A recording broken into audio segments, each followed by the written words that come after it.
ready? Got open man. DJ Moore. End zone. Touchdown. Touchdown Bears. I am Jeff Joniak. Blitz is on. Down he goes.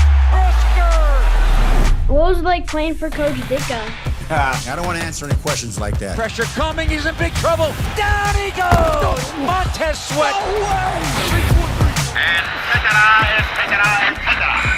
And now, Bears Etc. brought to you by Miller Lite with the voices of the Bears, Jeff Joniak and Tom Thayer. Positional previews are a big thing right now in the days and hours ahead of the 2025 training camp around the league. Every team's writers doing quick takes on the strengths and weaknesses per position, speculating on what else might be added to the roster, predicting the hot battles, and frankly, just taking stock of the teams. It's a fun time to look ahead to what's next before the grind of the season settles in. Great time to be a Bear, too, with excitement brimming around Bears Nation. We discussed today on episode 152 of the Bears Etc. podcast. We're brought to you by Miller Lite with Super Bowl winning Bears guard Tom Thayer. I'm Jeff Joniak. In this week's podcast, we also visit with 13-year veteran quarterback Case Keenum on his 8th team and 4th since 2020. Tommy, everybody's going to enjoy that conversation. He was wonderful to talk to. 37 years old, I think, and he's got a 39-year-old head coach, so he's closer to that than the young guys coming into the league. But he was a fun combo. Yeah, I think he knows his role. He's got a world of experience in a lot of different systems with a lot of different head coaches and a lot of different ups and downs. And when you're a free agent to begin your career, you have a certain commitment to the day-to-day, year-to-year operations that I think that can prove to be successful for anybody. And so I think people are really going to be excited to hear a little bit of behind the scenes of Case Keenum. All right, so we touched on this last week on Bears Weekly with our buddy Jim Miller, the former Bears quarterback, and the discussion of the days leading up to training camp, and you bring it up every single year, your angst. Where's your angst meter as a professional in this business and a former player for a long time? Yeah, right now it's at an 11. And and that's out of a scale of 1 to 10 because if you got to understand these last 30 days before training camp begins, whether you're a financially secure, established veteran or you're a young free agent that's trying to make an impression on your position coach to possibly make the team. If you're really an invested professional athlete, there's so much that goes into the mental and physical part of the preparation for a season in this last month. Because am I doing enough? Am I doing too much? Am I going to be physically ready? Am I going to be mentally ready? There's so many questions that are going through your head that it's hard to sleep.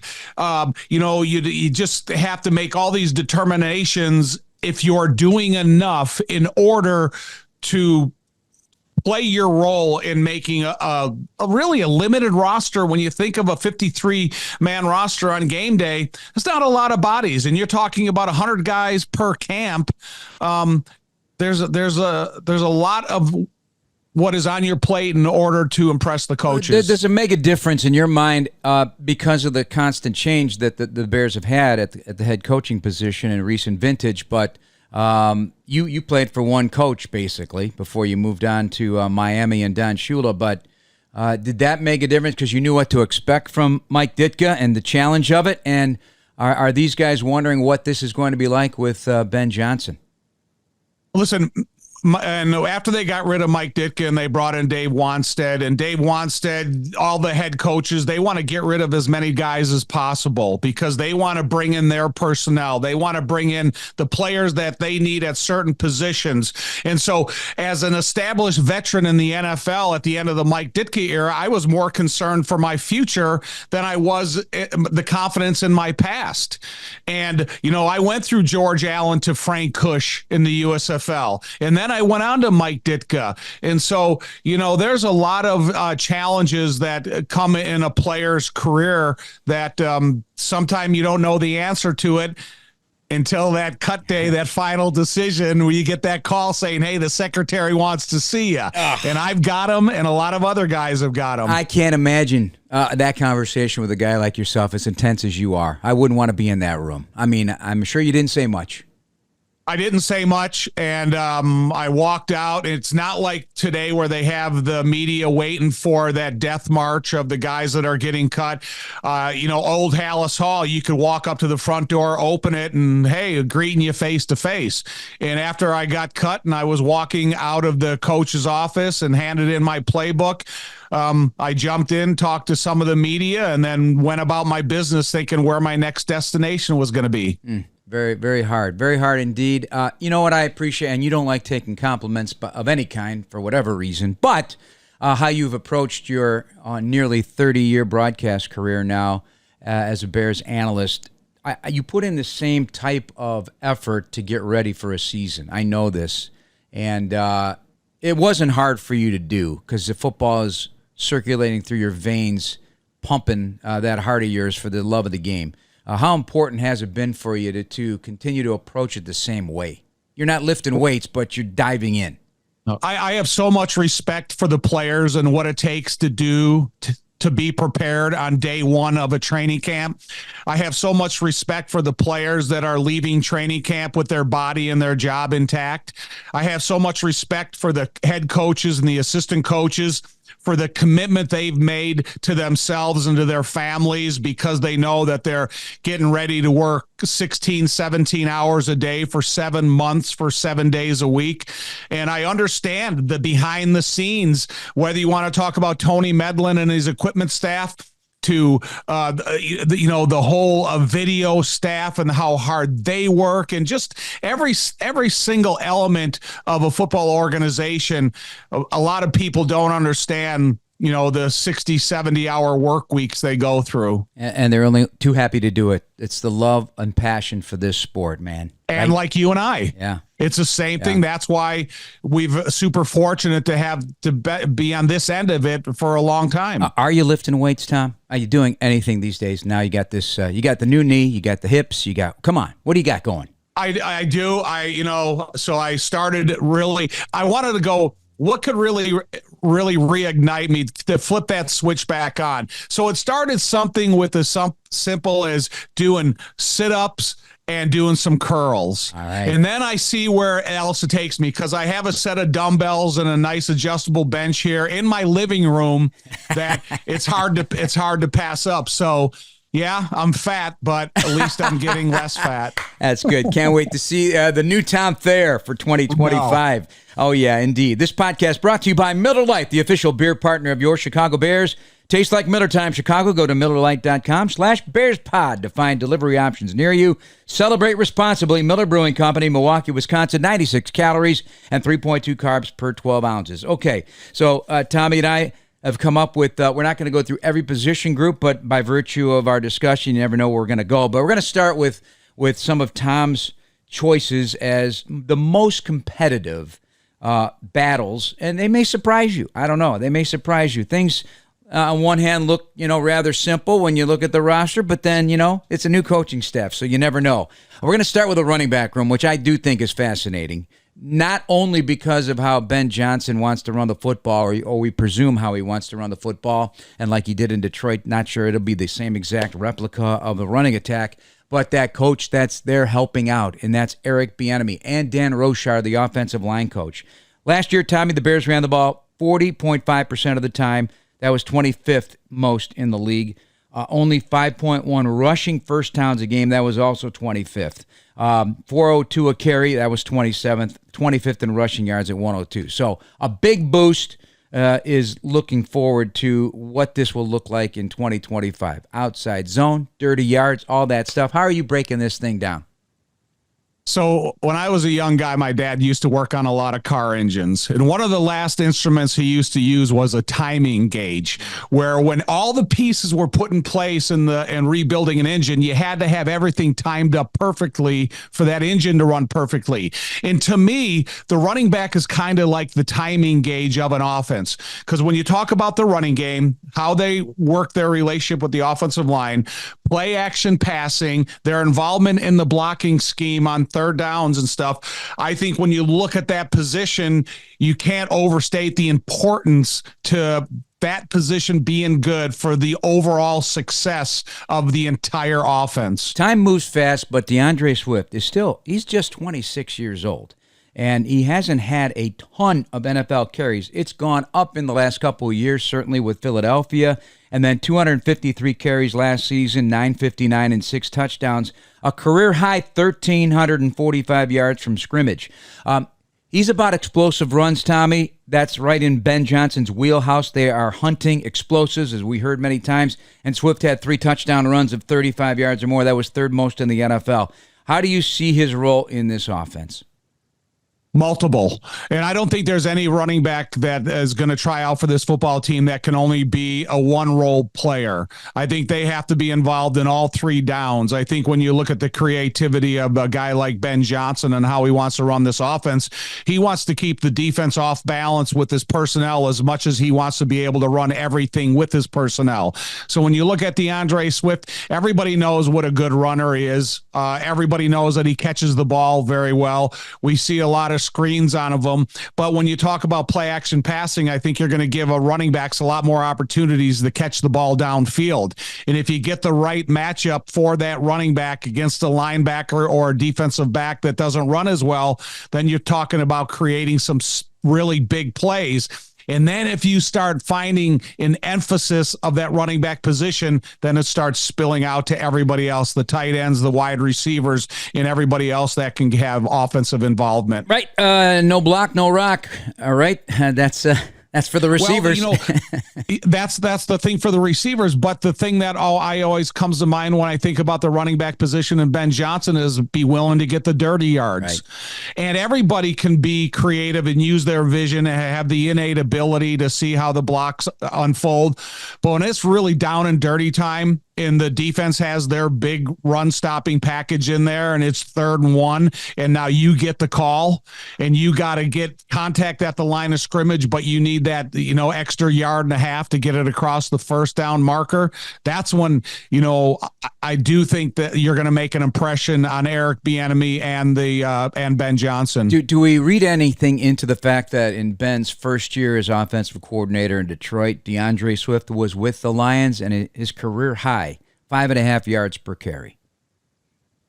Of course. I think Ben understands what an asset that DeAndre Swift can be inside his offensive scheming.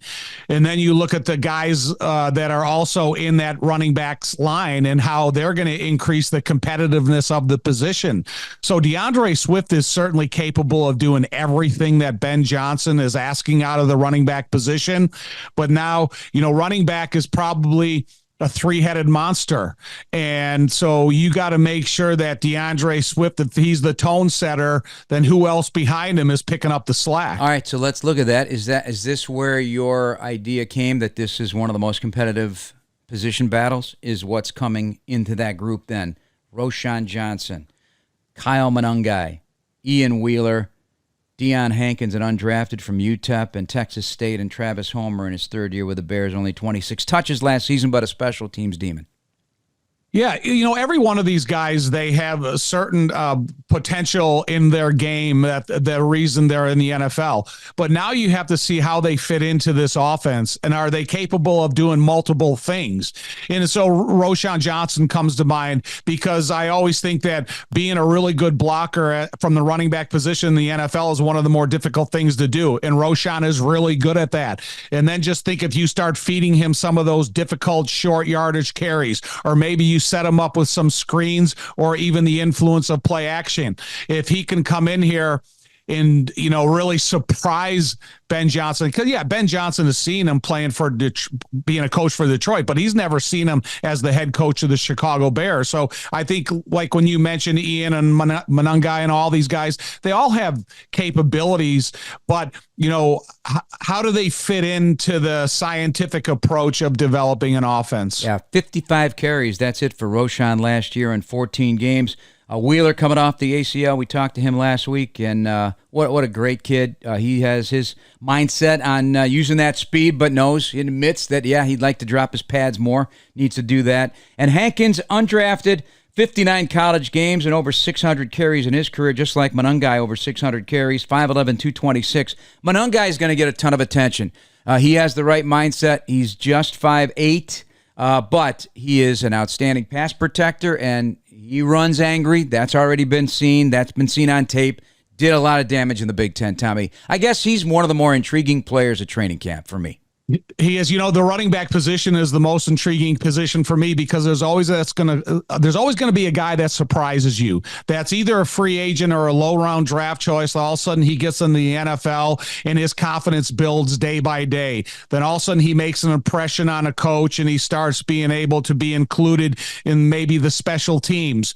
But they always give you and show you something that's innately not innately coached, but it's just the innate ability within their running back system. Hey, Bears fans, Steinhoffels is a proud partner of the Chicago Bears and now open in Orland Park. Steinhoffels is Chicagoland's furniture and mattress leader with the largest selection to fit every style and budget and is 100% employee-owned. Shop in store and online at steinhoffels.com. All right, let's switch gears and talk to Case Keenum. We had a chance to sit down with him. One of the guys who's going to hand the ball off to this position group in training camp. And with all that experience, next to a veteran position coach, Tommy, talking to a 10-plus year veteran quarterback is a guaranteed insightful conversation. You learn a lot, and we did. Let's listen in our conversation with Case Keenum.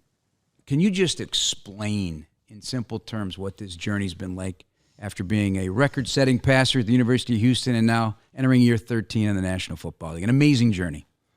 It has. And I don't know if we have enough time here in this 10-minute Hit the high points. podcast. I'll give you the high level from Houston to St. Louis to Houston to St. Louis to L.A. to Minnesota, Denver, Washington, Cleveland, Buffalo, Houston, now back to Chicago. That's one quick sentence on what it's been.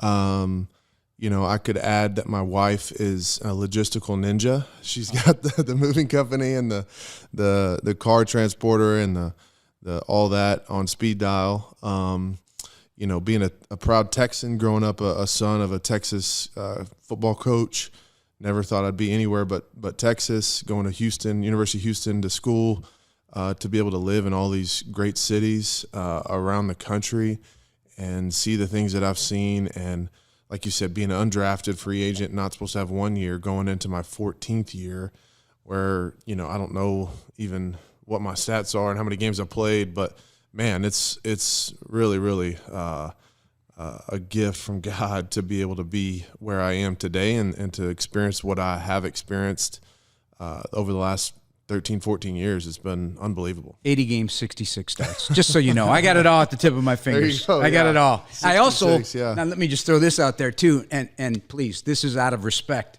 According to this site, Spot Track, which follows everybody's contracts and career earnings, I'm looking at $55 million in a career as an undrafted player. I think that's impressive, and you set yourself up and your family for a lot of that, for putting in all that that work, right? I mean, truly blessed. I don't really do this for the money. I love ball. I love what I do. I love people who I get to meet. But yeah, it's unbelievable. I'm playing a kid's game. I just basically never had to grow up. That's what I tell people. Case, you talk about your wife being the queen of logistics. When you talk about yourself and your career, what do you still have with you from your rookie year to your 14th year? As far as fundamentals, okay. The way that you conceptualize and think about the terminology and all that kind of stuff. Well, I'll tell you what popped in my head first was my rookie year. I saw Andre Johnson come. I was on the practice squad, and after a warm-up game, he came in and threw away a pair of his Jordan cleats. And I went and snagged those out of the trash can. Absolutely. So I still have those from my rookie year. Fundamentals, quarterbacking wise, man. It's hard work. You have to work at it, and you have to come in every day and put everything you have into it, and go home that night and know you did. And that's confidence. That gives you confidence that you've done everything you can. But for me, quarterbacking, the fundamentals of it is just taking care of the football. That's my number one thing I've always done. So every drill, every fundamental, everything that I take from, every year is just what can I do better to take care of the football and get it where it needs to go. So in my football life, when we used to call plays in the mid-'80s, it was a sentence. That was it. And maybe we had an alert color that got us to an audible. And now when I listen to the terminology of one play called in the NFL, do you like the development of the terminology throughout your career, or do you ever think there's too much terminology to one play call? You know, the thing about play calling, and I've been like the actual names of plays. I've been in 100 different offenses. Right. I'm coming out of college. You know, we called it early '95. You know, and we didn't even have names for certain plays. We just had signals because we were all on the ball, no huddle.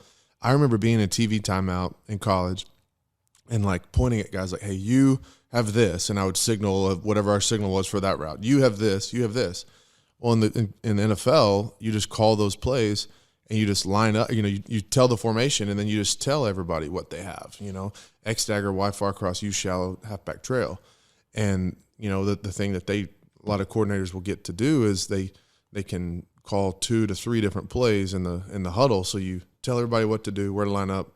Then you say, okay, oh, by the way, if they line up in this, we're going to kill this play and change the formation a little bit or a motion, and then tell everybody else what to do again. So, in a game plan world of NFL playing 17, 18, you know, playoff 22 games a year, you have to mix it up. You have to change it up. And so when you can plug and play, so to speak, like different routes into different concepts, and you have a guy at quarterback that can handle that, you know, sometimes it's not a bad thing to tell everybody what to do all the time. At the same time, I've seen a shift too where you just call it a concept, like, you know, X dagger, U far cross, Y far cross, you know, with a halfback trail is called, you know, old brown shoe or whatever. You know, I had a coach that said, you know, I'm just going to call this old brown shoe. We called to play old brown shoe. So some guys remember that stuff. Some guys, you know, have to have a hard time memorizing some of those things. So that's a long answer probably for a short question. Well, give us one of your play calls. Counter OT, which Ditka always loved talking about. What was it? I write red right, counter pinch OT. You know, power 49 near GO. West 88 was a pass, was a protection, and the routes called. So, but you know, over being around the NFL for almost 40 years now, it's just, you know, to see that the terminology change, the whole communication device in your helmet, all the things that help a quarterback. I think there's the West Coast offense, you know. Then there's the digit system, which I think is version of that. And there's people that are a lot smarter than me that know all this, but I kind of view a lot of those as like English to Spanish when you're learning languages. Right. And then there's other offenses that you're going straight to Mandarin. And it's like the formations are in numbers, and it's gun 2 out slot, 66, you know, 525 F short post, you know, and that is just F Ernie, and some it's F arches and others. It's called 4 different things, and I start this little Rolodex of, you know, I called it, you know, this play in this format, you know, in this offense, and I called it this, and there's little details of you know, fundamentals and philosophy. Maybe we're reading this high to low or low to high. Maybe we're quick game footwork. Maybe we're 5-step footwork. You know, just different philosophies that go into that, and then you tie in protections and run game too. There's a whole nother. That's why you love football. Why we could talk here probably for a lot. I know we could, and I love every second of it. Not having been big enough or strong enough or fast enough to play this game at any level. So having a veteran influence is critical, I believe, in a quarterback room. There's plenty of coaches now. Sometimes people say, "Hey, how many voices can you have in a starting quarterback's head?" But everybody brings a little bit something. It's almost like layered, right? And now you come into the mix here with the Bears. You have experienced everything, so you can tell Caleb, Tyson Bagent, whomever, what you've been traded 3 times, you've been waived, you've been practice squad, you're undrafted, you've had great success. Those back-to-back years with Minnesota and Denver, you had some great starts there, playoff, man. So is that valuable to know that you can touch a lot of points?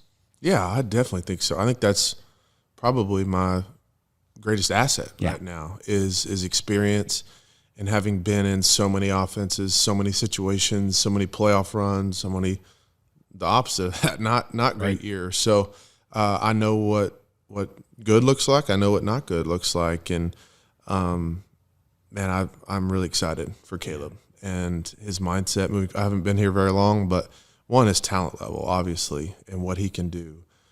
to his mindset and work ethic right now, and what he is putting in is impressive for a young man who's mature enough to know what he knows and what he doesn't know, and he's working at it. So, for me, I know I'm not a coach either. Like he does have plenty of coaches. So I think you're gonna be though one day. I'm a good sounding board for him. Don't you? I love ball. I really do. You've already mentioned that I'm in a position where I don't have to coach if I don't want to, which is great. And we'll see. I was the head coach of the semifinal Bunker Hill Expos 5- and 6-year-old coach pitch team this year. So that was a good coaching. You learn a lot. For me. And exactly. So patience. Yeah. Well, I told somebody this the other day, like I got a few guys in the team that I think are closer to my son's age than mine. So I probably did get some good experience coaching the 6 and 7, 5 and 6-year-olds. But yeah, I love what I do, and I think bright future here with Ben and Deck and Press and JT, all those coaches that are there on the offensive side, specifically for the quarterbacks and coordinator passing game stuff. So I love how they're approaching things. I love the room we're building, the trust, the respect, the chemistry, the bond we're forming is great. Well, one of the great things he did in his career, we touched on the 2017 NFC Championship game, leading the Vikings to that. At a minimum, Tommy, he's outstanding resource for Caleb Williams, Tyson Bagent, Austin Reed with those 80 games, 66 starts. And I just love his approach, how relaxed he is, how fun he is, and how much he's looking forward to it still at this point in his life. The two things that caught me by surprise is, number one, he's a garbage picker. He went and took the shoes out of the garbage that Andre Johnson put in there, and he still has them. I did, did Jordans, the same thing. Man. They're Jordans. Huh? They were Jordans. I have a pair of Adidas that I got from Dan Marino after the Hula Bowl. Oh, cool. And you think of how long those things last. But then the one question I asked him was, what has he brought from his rookie year that he still uses in the NFL today? And he talked about his work ethic. And I think that's probably the most important trait that you can pass on to young quarterbacks in the NFL, especially when you're a free agent and you had the amount of success he's had. And so I'm joking about the garbage picker, but I would have done the same thing. And but the whole being able to be the example of work ethic, I think, is a really important thing to show all these young guys, not only the quarterbacks. I really enjoyed the conversation about the play calls, the descriptions from sentences to gosh knows how long that they can run and what they all mean. It's crazy, right? Old brown shoe. I know. I've always felt, I don't know how it's going to sound in their headset this year. I don't know how these in the huddle, but God, it would seem to me simple is better, right? I've always been raised in that train of thought throughout my years in the NFL, and then you listen to the development of the language over the last 20 or 30 years, and I think sometimes it's too complicated, but it's every coach's preference. Did you ever forget a play call leaving the huddle? Never. No?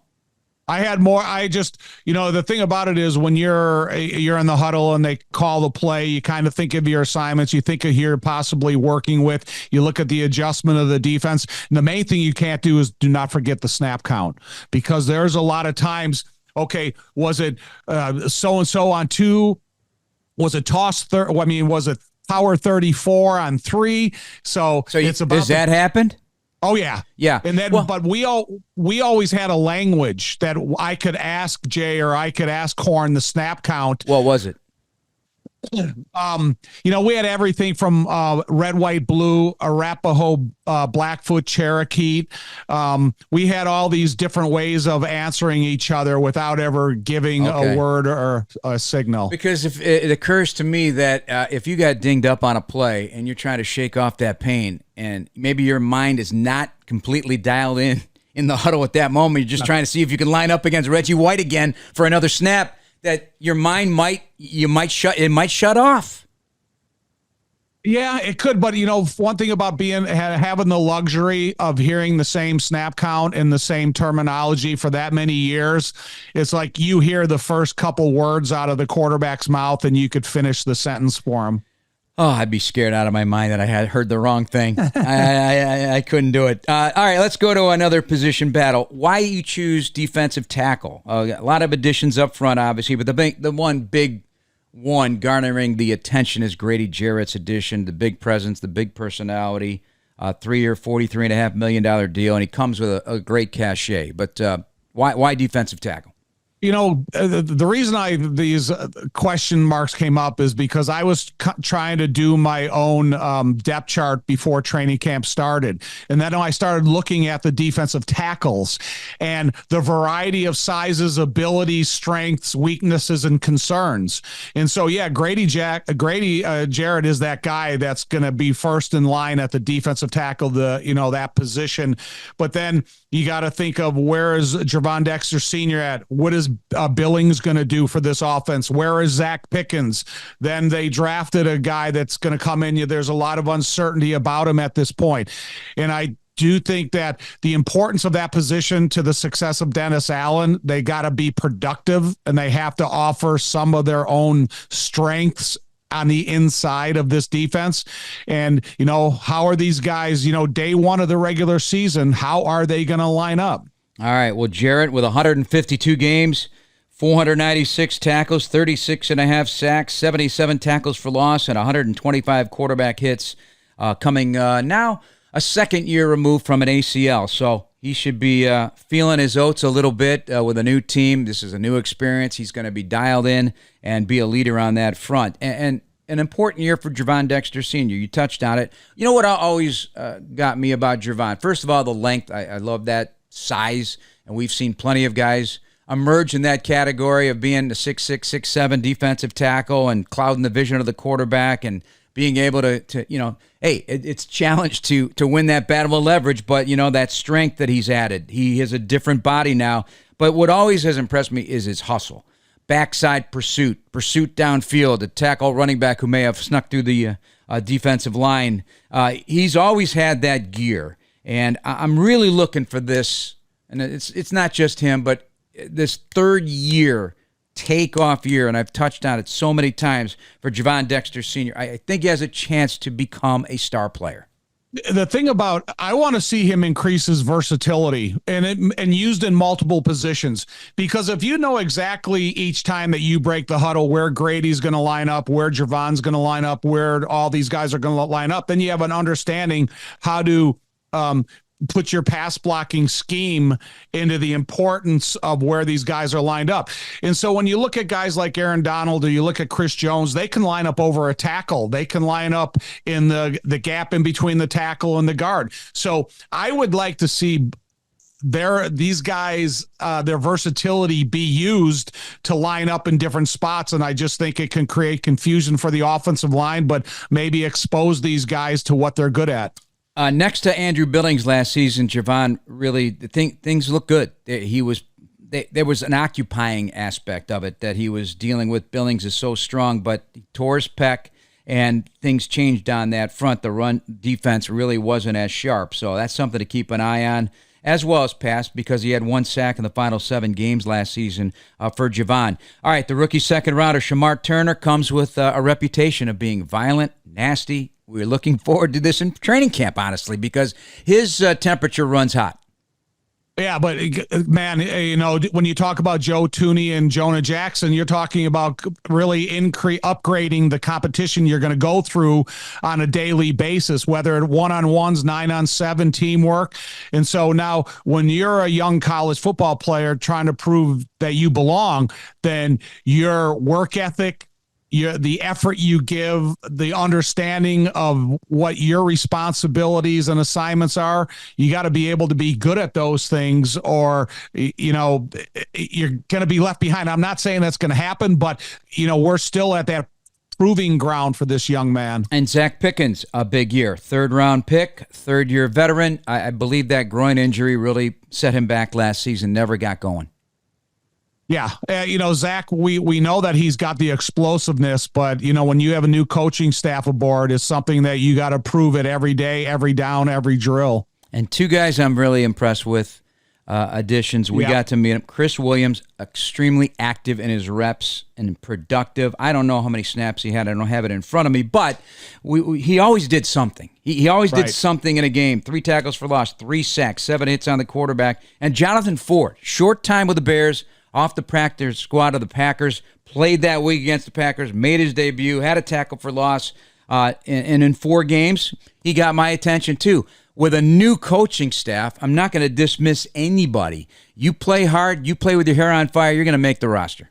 That's why, like I said, I'm trying to put together a depth chart, and I'm looking at this position specifically. And you think about Williams and Ford, both of these guys are legitimate NFL players, and they belong on a roster. And if they go out there and they fight tooth and nail in training camp, and then they start impressing their position coach, and then all of a sudden they go out and have good practices against Miami and the Buffalo Bills, shoots.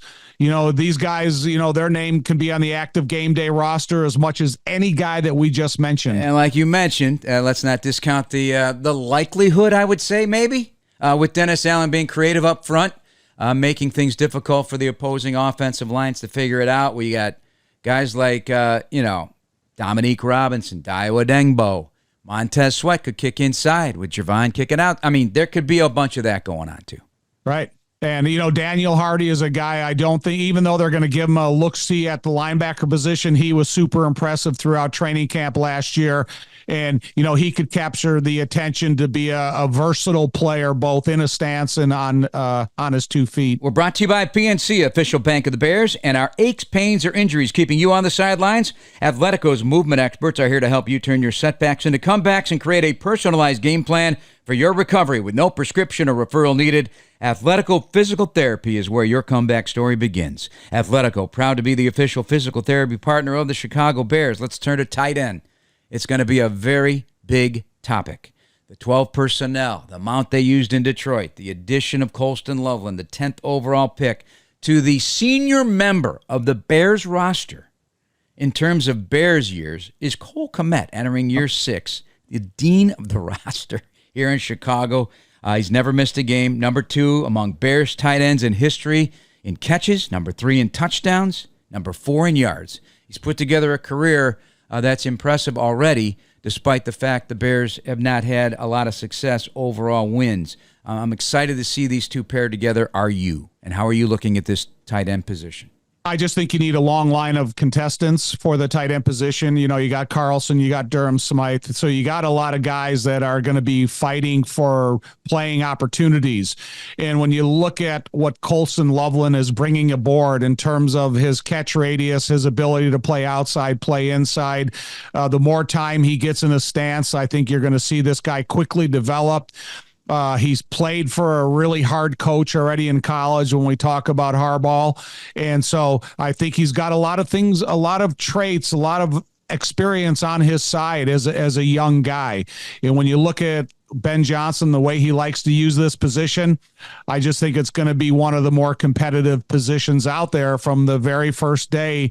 They go to 1-on-1s to 9-on-7 to teamwork. Yep. And Colston, obviously coming off an AC joint injury and surgery, so we'll see where he's at health-wise. But Ryan Poles talked when they drafted him about his competitive nature, but also being very confident in critical situations. Loveland plays with a certain edge. His engine also runs hot. He's physical. He's tough. Cole has the same kind of mentality. So I think even the two of them together, it's going to be interesting to see these two guys competing with each other, not against each other. I do. And you know what I've said about Cole all offseason, the most underutilized target that the Bears had last year. And I think when you have a guy like Cole with his attitude and the way that he wants to make the tight end room better, I think he's a guy that can make Colston feel the love and feel that he's a super important part of the team. And I think that he's a guy that leads by example. And the crazy thing, despite all the changes, since 22, his 17 touchdowns are tied for 4th in the NFL among tight ends, behind George Kittle, Mark Andrews, and Travis Kelce. Pretty good company. Get on the football. Both of these guys, middle of the field, Tommy. Middle of the field should be a treat to watch. Right. And, listen, excuse me, the longer the longer Ben is here, the better that Cole's going to get, because you think about the changeover in the offensive system and the offensive coordinator. Again, since Cole has been here, you don't get that consistency that you would like to get for him over the next 3 to 5 years. And I think the more consistency, every one of these guys that we're talking about are going to have an opportunity to increase their NFL value. All right, you mentioned Durham Smythe, 8-year player. We enjoyed our conversation with him. He brings some personality to the room. Stephen Carlson always gives great effort. He has a guy to keep an eye on. Joel Wilson had the attention of the head coach Ben Johnson when he was asked about some players that caught his eye. Likes the way he moves. And Jordan Murray, undrafted, signed in January. He's bounced around 1 year at Hawaii, 4 at Missouri State, where he was a wide receiver. And, of course, Wilson joined the practice squad of the Bears in October of last year after stops at New Orleans, Buffalo, Green Bay, and the Giants. So all these guys, they're working. They're working to try and make a roster spot. I was surprised you didn't bring up left tackle. Is that just a given? That's just a given, right? Yeah. We've talked about it ad nauseum, and I think that the competitiveness of that position is going to be looked at through a microscope and a magnifying glass, and every rep is going to be criticized or complimented. So every one of those guys know what they got, what they got on their shoulders going into training camp, and I think everybody else does as well. We can make assumptions on the secondary. This is one of mine here, is there are 19 defensive backs on this roster, all right? All different experience levels. There's some veterans that are in here that people probably are not paying attention to, but you got your presumed top 5 in Jalen Johnson and Kyler Gordon and Tyreek Stevenson and Kevin Byard and Jaquan Brisker. But then you got Terrell Smith, Josh Blackwell, the 5th-round pick, Zay Frazier, Elijah Hicks with a lot of experience, same for Jonathan Owens, Tarvarius Moore as a special teams demon, some veterans like Sean Wade, Nick McLeod, and our undrafted rookie in Major Burns. I mean, I think this is going to be a fun group to watch. See if somebody emerges. And listen, with Coach Hightower, special teams coordinator, when you talk about that group of tight ends and you talk about that group of defensive backs, a lot of these guys are going to be maneuverable. And how can they contribute on the special teams, as well as what they have to do to open the eyes of their position coach. And so special teams, you can't understate the importance of their role on special teams. And every one of those guys are great athletes. So if they can offer you something a little special, they increase their chances. Good news, Chicago United Airlines is getting brand new planes with all the bells and whistles like Bluetooth connectivity, screens at every seat, and room for everyone's roller bag. United, proud to fly the Chicago Bears, and you too. All right, we just scratched the surface. Believe it or not, Tommy, our next podcast next week will have a great insight into what everybody's thinking up there, the top brass at Hallis Hall, as we look forward to the start of training camp under Ben Johnson. We have an idea of what it might look like, but we won't know for sure until we see it in action. Tommy, do you have in your mind's eye, if you close your eyes and think about what this training camp's going to look like, what does it appear to be to you? I don't know, because we haven't been around Ben Johnson, the head coach. We haven't been around some of these players. One thing I do want to put caution out there is Caleb. Caleb is a second-year player, but he's in the first year of a system. So don't have unrealistic expectations too soon, because it takes time for every single position to develop their understanding of what their assignments are. Understanding what the terminology means, breaking the huddle, the timing of every route downfield. So it's not like go out there and then start buying Super Bowl tickets July 23rd.